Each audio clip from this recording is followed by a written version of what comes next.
زه د خاموش اکثریت غیرتي ژبه یم، د ابراهیم علیه السلام ملت ژبه یم.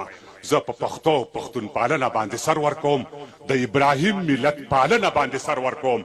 زه د طالوت او د جالوت نه زمانه اخلم، ترلو داود علیه السلام نه سرچینه اخلم.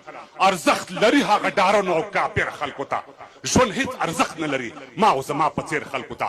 ډېر نه منونکي د تور له څلې وغورځول، بلا مغرور د غرور له څلې وغورځول.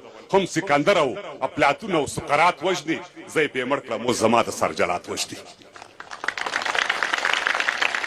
ته زموږ ستونزې حل کوې شې د شنه چت باداره، ای د دې ټولو بادشاهانو نه اوچت باداره. هم بهانه کوم، هم خپله بهانه سړوم، ستا په نامه ستا په سلویې خپله سینه سړوم.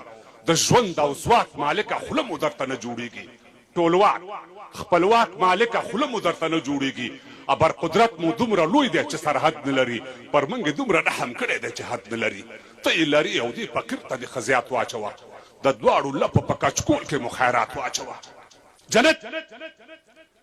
جنت فقط د لالچ او د هوس کور دی، هورې غلمان شراب کباب او د هیرس کور دی.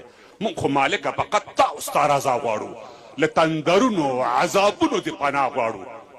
ستا پر رضا باندې موږ تویې کړې شیرینې وینې، دا وینې وینې بدن ستا په لار کې ونې ونې. پر موږ رحم وکړه، نور مو امتحان مه اخله. پر موږ رحم وکړه، نور مو امتحان مه اخله. د بغاوت او سرکشۍ رانه تاوان مه اخله.